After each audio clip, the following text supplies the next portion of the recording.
Hello everyone, welcome to active age physical education channel. आज हम करने वाले हैं क्लास 11th का यूनिट नंबर 3, जिसका नाम है योगा। ठीक है, ये है हमारा सिलेबस जो आज हम कवर करने वाले हैं इस वीडियो में। मीनिंग होगा योगा का, इंपॉर्टेंस होगा हमारी लाइफ में, योगा क्या है, इंट्रोडक्शन टू अष्टांग योग, योगिक क्रिया षटकर्मा जिसे हम बोलते हैं, pranayama and its type, active lifestyle, stress management through yoga and yoga nidra. अगर आप सोच रहे होंगे कि योग निद्रा का हमें कभी मिला ही नहीं सिलेबस में, तो ऐसा नहीं है। ये क्वेश्चन ऐसा है, एक्चुअल में यहाँ से क्वेश्चन आता है। ठीक है, आपको कोई ऐसा तो है नहीं कि आप पूरे योगा का चैप्टर भी पढ़ के जाओ और पेपर में क्वेश्चन ही ना आए। मैंने जहां तक देखा हुआ है, यहाँ से क्वेश्चन हर साल बन रहा है, थोड़ा बोरा करके। ठीक है, तो हमें कोई ऐसी प्रॉब्लम ही नहीं है। अगर हम इसे कर लें, थोड़ा सा इसका कंसेप्ट पता कर लें, अगर हम इसको थोड़ा समझ लें, तो हमारे मार्क्स पूरे बन जाएंगे। अभी हम करेंगे meaning of yoga. Meaning of yoga में क्या है, ओरिजिनेटेड इन एंशिएंट इंडिया, मतलब रामायण और महाभारत में योगा का वर्णन देखने को मिलता है। वहां ये प्रैक्टिस किया जाता था 5000 साल पहले। ये इसका ओरिजिन हो चुका है। ऐसा नहीं है कि योगा एक न्यू कोई एक्टिविटी है। ठीक है, एक ये बात हो गई बहुत important. Derived from the Sanskrit word, जो संस्कृत वर्ड कौन सा है, जुज, और उस वर्ड का मीनिंग क्या है, टू यूनाइट, टू ज्वाइन। ठीक है, ये उसके बाद आ गया aim, to unite the body, mind and spirit. इसका एक सिंपल सी डेफिनेशन है, आत्मा से परमात्मा का मिलन। तो सिंपल सी बात है, एम क्या हो जाता है योगा का, to unite the body, mind and spirit. हम अपने सारे अंगों का और सारी अपनी पावर्स का प्रॉपरली यूज कर पाए, हम पूरे कॉन्शियस बॉडी माइंड के साथ कोई भी एक्टिविटी कर पाए, ये योगा का एम है। ठीक है, उसके बाद हम चलते हैं नेक्स्ट स्लाइड पे। That is physical, mental and spiritual practice to achieve the balance and harmony. हमें अपनी लाइफ में अगर बैलेंस बनाना है फिजिकल और मेंटली, तो हमें योगा परफॉर्म करना चाहिए। कंबाइंड फिजिकल पोस्चर, अब इसमें होता क्या क्या है योगा में, योगा में आसनास होते हैं, प्राणायाम होता है and meditation to promote overall wellbeing. Simple सी बात है। इस योगा के मीनिंग में हमने क्या देखा, एंशिएंट इंडिया में 5000 साल पहले आ चुका है। महाभारत और रामायण में इसका वर्णन देखने को मिलता है। संस्कृत वर्ड कौन सा है, युज, जिसका मीनिंग है to unite, to join. Aim क्या है, to unite the body, mind and spirit. ठीक है, उसके बाद क्या आ जाता है, टू बैलेंस अचीव करने के लिए हमें योगा करना चाहिए। योगा में होता क्या क्या है, asanas, pranayama and meditation to overall wellbeing के लिए। ठीक है, अब इससे आसान भी कोई नहीं समझा सकता। उसके बाद सम ऑफ द डेफिनेशन हैं, आप इनको एज इट इज एक आधी डेफिनेशन को याद कर लेना। जैसे कर्मासु कुशलम, meaning means yoga is a skill in work. ठीक है, ये कुछ इस तरह से, इसमें कुछ ऐसे वर्ड्स होंगे जो प्रॉपरली आप प्रोनाउंस नहीं कर पाओगे, बट फिर भी आप इसे एक दो प्रैक्टिस करोगे तो इजिली हो पाएगा। ये डेफिनेशन होगी अकॉर्डिंग टू भगवत गीता। फिर उसके बाद है अकॉर्डिंग टू शंकराचार्य, स्वामी दिगंबर जी, महर्षि पतंजलि। ठीक है, इनको आप कर सकते हो। तो अगर आप किसी भी क्वेश्चन के आंसर में एक या दो डेफिनेशन उसके ऑथर के नाम के साथ लिख के आते हो, तो आपको बहुत अच्छे मार्क्स मिल जाएंगे। ठीक है, now importance of yoga. Importance में क्या है, फायदे क्या क्या है हमें योगा के हमारी लाइफ में। कभी भी हम कुछ भी करते हैं उसकी इंपॉर्टेंस होती है लाइफ में। तो योगा की इंपॉर्टेंस क्या है, हम क्यों करते हैं और हमें क्यों करना चाहिए जो नहीं करते हैं। तो रिड्यूस टेंशन, सबसे बड़ी बात है, टेंशन खत्म हो जाएगी हमारी। ठीक है, टेंशन अगर खत्म हो जाएगी तो हमारी आधी प्रॉब्लम वहीं खत्म हो जाती है जीवन की। इंप्रूव कंसंट्रेशन, आज के टाइम पे जनता कंसंट्रेट ही नहीं कर पा रही, रीले देख देख के उनका एक कंसंट्रेशन खाली 30 सेकंड तक रह चुकी है। ठीक है, तो ऐसा नहीं है। अगर आप योगा करते हो तो आपकी कंसंट्रेशन पावर भी बढ़ेगी, आपकी जैसे आप स्टडी करते हो तो आपकी सिटिंग कैपेसिटी भी बढ़ेगी। क्लीन रेस्पिरेटरी ऑर्गन्स, हमारा जो श्वासन क्रिया है, हमारा सांस लेने का सिस्टम है, रेस्पिरेटरी ऑर्गन्स हैं, वो भी क्लीन होते हैं। Control over the sense organs, हमारी 5 सेंसेस हैं, उन पे हमारा प्रॉपर कंट्रोल बनता है। रिलैक्स द बॉडी, सबसे बड़ी बात है, जब हम योगा करते हैं हमारी मेंटली टेंशन तो दूर होती ही होती है, फिजिकली भी हम रिलैक्स फील करते हैं, हमारी बॉडी को प्रॉपर शेप मिलती है। शेप मीन्स हमारा पोस्चर सही हो जाता है। बहुत सारे बंदे होते हैं, उन्हें स्पाइन प्रॉब्लम, नी प्रॉब्लम, और उनको जब वो ऐसी दिक्कत फेस करते हैं प्रॉब्लम्स वाली, तो होता क्या है, वो कहीं ना कहीं उनका कहीं पोस्चरल डिफॉर्मिटी आ जाती है। और अगर हम योगा करते हैं तो वो हमारी शेप और हमारी इस तरह की प्रॉब्लम को क्योर करने में भी मदद करता है। क्योर वेरियस डिजीज, जैसे मैंने अभी आपको बताया, रिड्यूस ओबेसिटी, नॉर्मल सी बात है, अगर आप एक्टिविटी करोगे तो आपकी ओबेसिटी, आपका मोटापा भी कम हो सकता है, इंप्रूव हेल्थ। तो देखो, एक जगह पे अगर मोटापा कम होता है ना, तो कुछ बच्चे ऐसे होते हैं जिनको वो थोड़े से पतले होते हैं, कमजोर होते हैं। अगर वो योगा करेंगे उसका मतलब ये थोड़ी कि और पतले हो जाएंगे, नहीं। अगर वो पतले हैं तो वो मोटे हो जाएंगे, अगर वो मोटे हैं तो वो नॉर्मल हो जाएंगे। सिंपल सी बात है। योगा का मतलब है फिजिकल एजुकेशन का एक एम है हमारी पर्सनैलिटी को फुल्ली प्रॉपरली डिवेल्प करना। ओके। उसके बाद आ गया इंप्रूव हेल्थ। जाहिर सी बात है, अगर हम कोई एक्टिविटी करेंगे तो हमारी इंप्रूव हेल्थ तो इंप्रूव होगी। मेंटेन करेक्ट पोस्चर, मैं अभी आपको बता चुका हूं कि जब हम योगा करते हैं हमारा पोस्चर भी सही हो जाता है। इंक्रीज फ्लेक्सिबिलिटी, ऐसा नहीं है कि योगा एक दिन करने से हम पूरे फ्लेक्सिबल हो जाएंगे। योगा एक मेडिसिन की तरह काम करता है, वो भी धीरे धीरे धीरे धीरे। अगर आप कोई भी फ्लेक्सिबिलिटी अपनी बॉडी में, जहां आपका कोई पार्ट स्टिफ है, प्रॉपरली बैठ नहीं पाते, आज के बच्चों को अगर हम बोल देंगे ना प्रॉपरली आपको स्क्वाट करना है बिना एड़ियां उठाए, तो वो मैं बोलूं कि अगर 10 को बोलेंगे तो 5 ही कर पाएंगे, वो भी जो अगर फिजिकल एक्टिविटी में इन्वॉल्व है। अदरवाइज तो ये 7 तक पहुंच चुके हैं जो एड़ियां नहीं लगा सकते नीचे बैठते टाइम, क्योंकि उनको ऐसा आज नहीं कर रहे बच्चे, उनकी फ्लेक्सिबिलिटी बहुत कम हो चुकी है। तो सिंपल सी बात है, जब भी आप योगा की इंपॉर्टेंस पढ़ते हो तो आपको क्या करना है, देखो, रिड्यूस मेंटल टेंशन। आपको एक इसमें कंसेप्ट लगाना है कि किस तरह से योगा मेंटल टेंशन को कम करता है, और उसी तरह से आपको सभी पॉइंट्स में योगा का रिलेशन क्रिएट करके आपको इंपॉर्टेंस बतानी है। ये हम आपके की पॉइंट्स है, यहां से आप पूरा आंसर बना सकते हो। ओके। हेलो, अभी हम करेंगे अष्टांग योग। अष्टांग में 2 वर्ड आ जाते हैं, अष्टांगा योगा में 2 वर्ड आ जाते हैं, अष्टांगा, अष्ट एंड अंगा। अष्ट मीन्स 8 एंड अंगा मीन्स लिम्स, ठीक है। सो इसका सबसे पहला पार्ट आ जाता है यमा। यमा में क्या आ जाता है, किसी भी काम को कंट्रोल्ड वे से करना, ठीक है। सबसे पहला स्टेप है यमा का, दैट इज अहिंसा, नॉन वायलेंस। नॉन वायलेंस का मतलब हमें किसी को भी हर्ट नहीं करना है, ना ही फिजिकली और ना ही मेंटली, ठीक है। उसके बाद आ जाता है सत्य, ट्रूथफुलनेस। हमें हमेशा सच बोलना है। अब सच क्या बोलना है, हमारी मतलब 3 की 3, जैसे हमारे मन में सच होना चाहिए, हम जो बोल रहे हैं वो सच होना चाहिए, जो हम एक्ट करें वो भी सच होना चाहिए, दैट इज सत्य। उसके बाद आ जाता है नॉन स्टीलिंग, मतलब चोरी नहीं करना। चोरी करना तो अब सिंपल सी बात है, चोरी करना मॉरली भी गलत है, और मॉरली भी गलत है और लीगली भी गलत है। सो सिंपल सी बात है, चोरी हमें नहीं करना है। जब हम बोलते हैं कि हमें एक कंट्रोल्ड वे के साथ बिहेव करना है, तो देन उसमें अगर हम चोरी करेंगे तो क्या वो कंट्रोल्ड वे है? तो ऐसा बिल्कुल भी नहीं है। सिंपल सी बात है, एक इसका स्टेप आ जाता है नॉन स्टीलिंग, हमें चोरी नहीं करना। ब्रह्मचर्य का पालन करना, wise use of our energy. अब हमारी जितनी भी सेंस ऑर्गन्स की जो पावर है, हमें एक प्रॉपर वे में यूटिलाइज करनी चाहिए, इन बेटर वे। हमारी जो भी एक्सटर्नल डिजायर्स होती हैं उनसे हमें दूर रखने के लिए, और अपने अंदर खुशी का माहौल बनाए रखने के लिए, अपने अंदर शांति बनाए रखने के लिए हमें इन एनर्जीज का इस्तेमाल करना है। उसके बाद आ जाता है अपरिग्रह। अपरिग्रह क्या? नॉन कोवर्टिंग। नॉन कोवर्टिंग इसका मतलब क्या होता है, हमें जितना है ना उतने में खुश रहना है, जितना हमारे पास है उतने में खुश रहना है, ज्यादा की मांग नहीं करनी है। जब हम सोचते हैं ना कि मेरे पास ये भी हो, मेरे पास ये भी हो, मतलब मेरे पास गाड़ी बंगला या बड़ा कुछ पैसा हो, तो ऐसे वाली चीजें क्या होती हैं, एट द एंड हमें खुद ही दुख देती हैं। तो ये हमें नहीं करना है, ठीक है। Minimum observance, inward practice to improve the self. अपने आप को इंप्रूव करने के लिए कुछ ऐसी प्रैक्टिसेस जो हमें इंटरनली और एक्सटर्नली हमारी पर्सनैलिटी को इंप्रूव करती हैं with the help of yoga. तो नियमा में पहला स्टेप क्या आ जाता है, सफाई, प्यूरिफिकेशन। हमें अपने आप को साफ रखना है। उसके बाद आ जाता है संतोष। संतोष मतलब एक सेटिस्फैक्शन होना।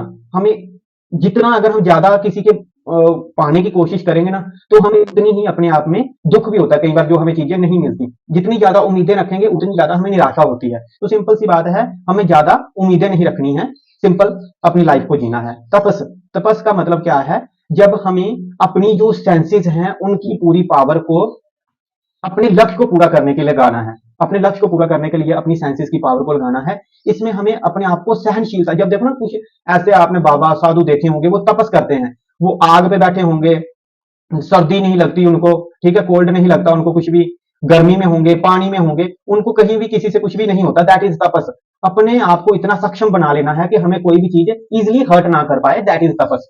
उसके बाद आ गया स्टडी करना। अध्ययन करना, सेल्फ इंट्रोस्पेक्शन करना। जब हम अपने आप को जान जाएंगे, कुछ समय निकालेंगे अपने लिए, तभी तो हम पहचान पाएंगे कि हमारा उद्देश्य क्या है, हमारा इस धरती पे आने का मकसद क्या है और हमें क्या करना है। डेडिकेशन टू गॉड, ईश्वर परिधाना, ईश्वर परिधाना, डेडिकेशन टू गॉड। शब्दों, कर्मों और विचारों में ईश्वर को, स्वयं को समर्पित कर देना, पूर्ण समर्पित कर देना। हम कुछ भी बोलें, हम भगवान को मतलब अपने ध्यान में रख के बोलेंगे, कि एक अच्छाई को ध्यान में रख के बोलेंगे। दैट इज ईश्वर परिधाना, ठीक है, डेडिकेशन टू गॉड, सिंपल। उसके बाद आ जाता है आसना। आसना आप लोगों ने देखा होगा, डिफरेंट डिफरेंट टाइप पोजेज होते हैं योगा में, वो आसना हो जाते हैं। प्राणायामा, प्राणायामा के टाइप हम उधर नेक्स्ट स्लाइड में पढ़ लेंगे, क्योंकि प्राणायामा के टाइप्स ऑफ प्राणायामा से हमें बहुत सारे क्वेश्चन, एक क्वेश्चन तो पक्का आता है टाइप्स ऑफ प्राणायाम में से, किसी एक प्राणायाम का नाम दे दिया गया होगा और आपको उसका एक्सप्लेन करना होगा कि किस तरह से वो प्राणायाम किया जाता है।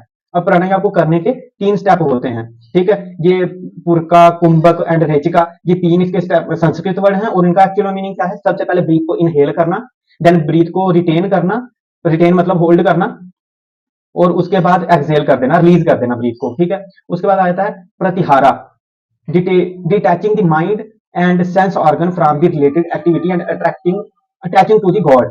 सिंपल सी बात है, mind from the related activity. Related activity यहाँ किसको बोला गया है, हमें दुनियादारी को छोड़ के अपनी सारी सेंसेस को भगवान की तरफ लगा देना है, दैट इज प्रतिहारा। इसमें क्या है, एक ये अंदरूनी मतलब हमारी इंटरनल ऐसी एक पावर है, जब हम डायरेक्टली गॉड के साथ अटैच होने का एक फर्स्ट स्टेप है। उसके बाद धारणा, कंसंट्रेशन ऑफ माइंड, जब हम कंसंट्रेट कर लेते हैं एक किसी स्टेप पे, टू अटैच आउन सोल टू गॉड, ठीक है। तो ये एक ध्याना आ जाता है, धारणा आ जाती है। उसके बाद आ जाता है ध्याना, the process of complete concentration of mind and one can concentrate long and do meditation. जब एक इंसान, सबसे पहला उसने एक सोच रखी कि मेरे को भगवान के साथ मिलना है, दूसरी उसने धारणा बनाई, थोड़ा सा कंसंट्रेट किया अपनी सोच के ऊपर, उसके बाद उसने ध्यान लगाना शुरू कर दिया, that is the process of meditation.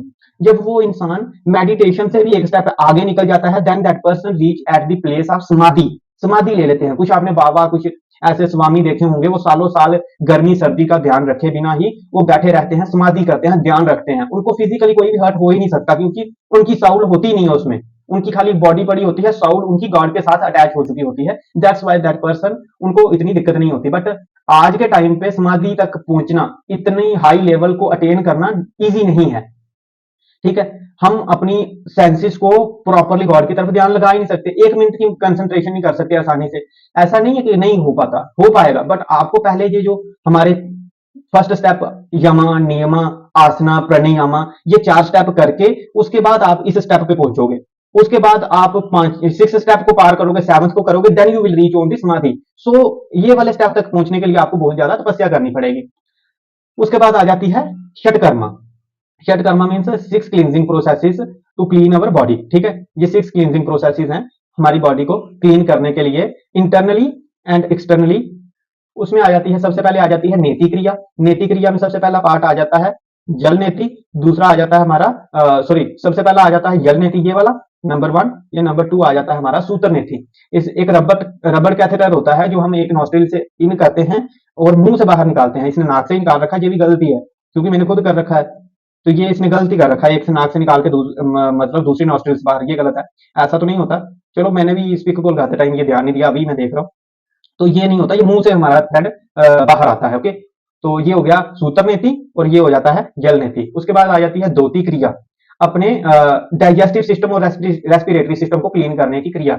हम देखते हैं सबसे पहले आ जाती है वस्त्र धोती। वस्त्र मीन कपड़ा, कपड़े को मतलब एक जिस तरह की कॉटन की एक कपड़ा होगा पतला सा, हम उसे निगलते हैं, फिर वो जब तक हमारे स्टोमक तक पहुंच नहीं जाती तब तक हम उसे निगलते रहते हैं, और उसके बाद हम उसे धीरे धीरे वापस खींचते हैं, और जब वो वापस आती है और हमारा जितना भी वेस्ट प्रोडक्ट या म्यूकस वगैरह या कुछ इंप्योरिटीज हमारी ओसोफेगस में होती हैं, वो उसके अपने साथ लेते आती हैं और क्लीन करते आती हैं, ठीक है। उसके बाद आ जाता है वमन धोती। हम खुला पानी पीते हैं और उसके बाद क्या हो जाता है, हमें उल्टी करनी पड़ती है फोर्सफुली, तो ये भी हमारे इंटरनल रेस्पिरेटरी और डाइजेस्टिव सिस्टम को क्लीन करने का एक वे है। उसके बाद आ जाता है दंड धोती, एक पाइप सी होती है जिसको हम अपने स्टोमक तक पहुंचाते हैं अपने हाथों से।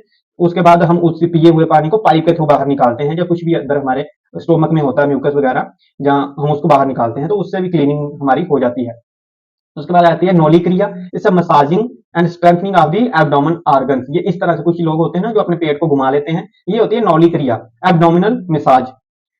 उसके बाद आ जाता है हमारा फोर्थ स्टेप बस्ती क्रिया, जिसमें क्या होता है हमारी लॉन्ग इंटेस्ट एक होती है लार्ज इंटेस्टाइन और स्मॉल इंटेस्टाइन, ठीक है। लार्ज इंटेस्टाइन जो होती है ना बड़े वाली, ये कुछ इस तरह की होती है, ठीक है। मेरी ड्राइंग इतनी सही नहीं है बट फिर भी चलो ट्राई करता हूँ। जो हमारे इधर होती है छोटी छोटी आंट्स, जो होगी स्मॉल इंटेस्टाइन या लार्ज इंटेस्टाइन को क्लीन करने का एक प्रोसेस होता है बस्ती क्रिया। उसके बाद आता है कपालभाति। कपालभाति एक ब्रीथिंग टेक्निक प्राणायाम में भी आता है, बट ये क्लींजिंग प्रोसेस भी है। इसमें क्या purification of frontal region of the brain.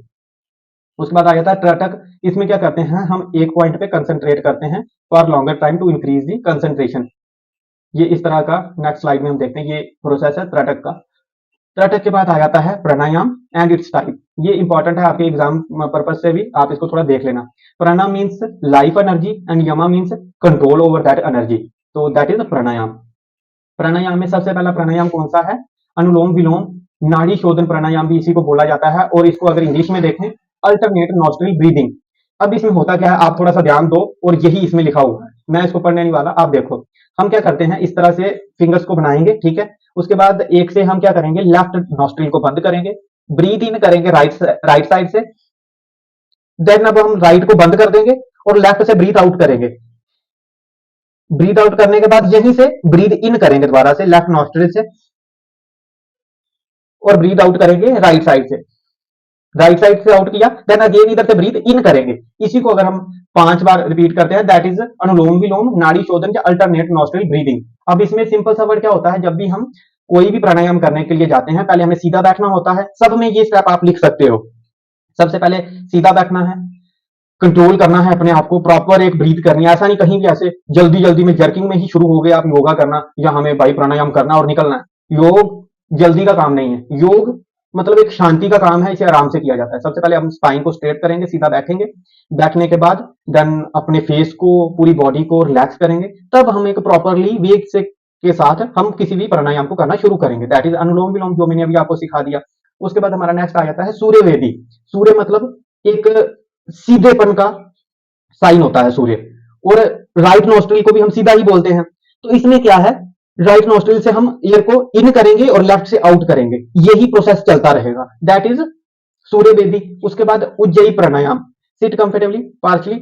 अब इसमें क्या करते हैं, हम दोनों नोस्ट्रिल से इनहेल करेंगे, और हम कैसे करते हैं, ऐसे बैठे गले पे उस साउंड को महसूस करेंगे, लाइक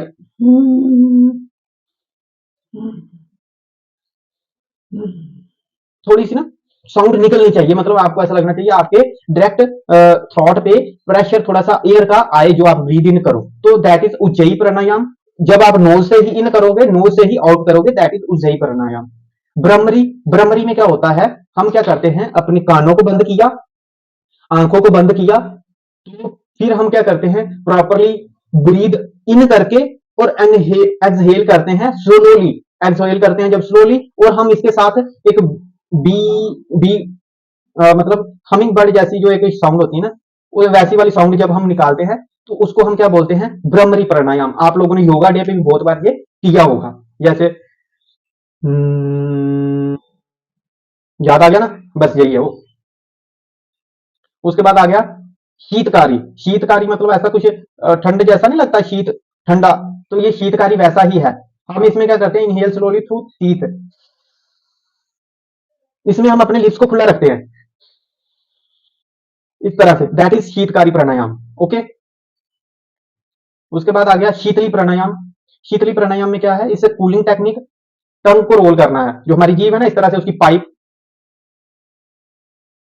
इस तरह से पाइप बनानी है, और पाइप के थ्रू हमें इनहेल करना है, देन हमें एक्सहेल करना है slowly from the nostrils. Okay, ये हो गया हमारा शीतली प्राणायाम। उसके बाद आ जाता है, ये एक ऐसा स्टेप है जो आपके सिलेबस में तो नहीं है, बट आपसे पूछा जाता है। लास्ट टाइम भी 11th क्लास के पेपर में ये क्वेश्चन पूछा गया हुआ था, जो हाफ ईयरली होते हैं केवीएस के एग्जाम में, ठीक है। तो आपको भी इस बात का ध्यान रखना है कि एक इंपॉर्टेंट स्टेप है योग निद्रा। योग निद्रा ज्यादा कुछ नहीं है, ये इस तरह से एक स्लीप करना होता है हमें, कॉन्शियस स्लीप है ये, ठीक है। ये कौन सी स्लीप है, ये कॉन्शियस स्लीप है।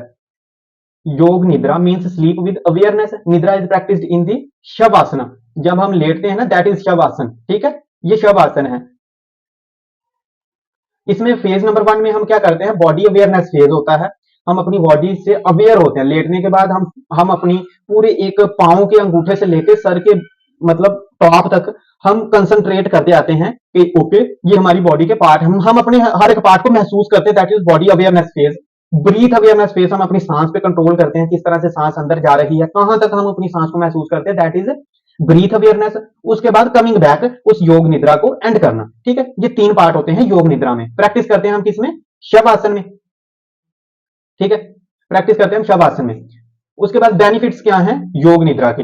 योग निद्रा के मिनिमाइज टेंशन कर देता है, टेंशन को कम करना, train the mind, relax the body, clear up the unconscious.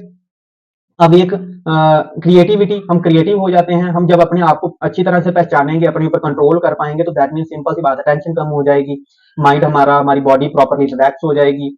अब एक प्रॉपरली हम जग जाएंगे, क्रिएटिव हमारे दिमाग में आइडियाज आना शुरू हो जाएंगे। और मैनेजेस साइकोलॉजी साइकोलॉजिकल डिसऑर्डर। ठीक है, साइकोलॉजिकल डिसऑर्डर है, यहाँ स्पेस है। मैनेजेस साइकोमैटिक डिजीज, कोई भी हमारी साइकोलॉजी के रिलेटेड कोई भी हमारी अगर कोई प्रॉब्लम है तो उसे मैनेज करने में भी योग निद्रा का बहुत सारा एक महत्व है, इंपॉर्टेंस है।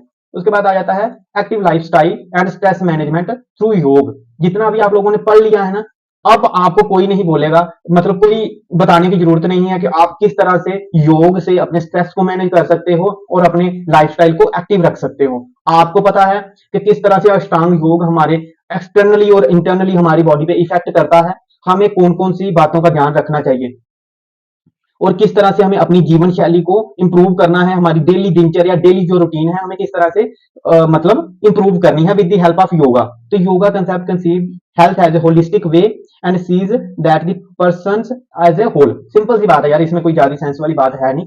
किस तरह से हम एक्टिव लाइफस्टाइल और स्ट्रेस मैनेज कर सकते हैं विद द हेल्प ऑफ योग। अब इसमें 5 स्टेप बताए हुए हैं, आहारा, विहारा, आचारा, फिर से विचारा एंड व्यवहार। ठीक है, सिंपल सी बात है, ये वाले स्टेप्स को अभी हम देख लेते हैं। It is about to eat. आहार मीन कब हमें कब क्या और कैसे खाना है। When to eat, how much eat and what not to eat. हमें क्या खाना चाहिए और क्या नहीं खाना चाहिए, ये हमें आहार में पता चलता है। ये लाइफस्टाइल को जब हम योगा के थ्रू मैनेज करने की बात आती है, ये 5 स्टेप को फॉलो करता है। पहला आ जाता है आहार, ठीक है। दूसरा आ जाता है विहार, comprise of 3 component, relaxation, recreation and relationship. कि हमें किस तरह से रिलेशन बना के रखना है, किस तरह से अपनी बॉडी, माइंड और स्पिरिट के साथ रिलेशन बना के रिलैक्स रहना है, खुश रहना है और दूसरों के साथ भी एक हेल्दी रिलेशन रखने हैं, दैट इज। उसके बाद आ जाता है आचारा। Achara refer to the conduct of behaviour, कैसा आचरण है एक इंसान का। एक हिंदी वर्ड सुन रहे हो ना, आचरण, बोलचाल में कैसा है वो इंसान, ईमानदार होना, सच्चा होना, दयालु होना, दैट इज आचरण। विचारा, विचार मतलब refer to the introspection of the self reflection, हमारे अंदर किस तरह के विचार आ रहे हैं और वो कैसे हैं हमारे लिए, दैट इज विचारा। व्यवहार, हमारा हमारा व्यवहार कैसा होना चाहिए और कैसा है, that is also comes under that stress management. ये वाले जो हमारे योगा के स्टेप्स हैं, active lifestyle and stress management के जो स्टेप्स दिए गए हैं, तो इसमें भी ये आ रहा है। ओके, अभी सिंपल सी बात है, अगर आपको मेरी वीडियो अच्छी लगी है, लाइक करो, शेयर करो, सब्सक्राइब करो, सपोर्ट करना है मेरे चैनल को। Okay, thank you, have a nice day. मिलेंगे एक नई वीडियो के साथ नेक्स्ट वीडियो में, तब तक के लिए नमस्कार। Thank you, have a nice day.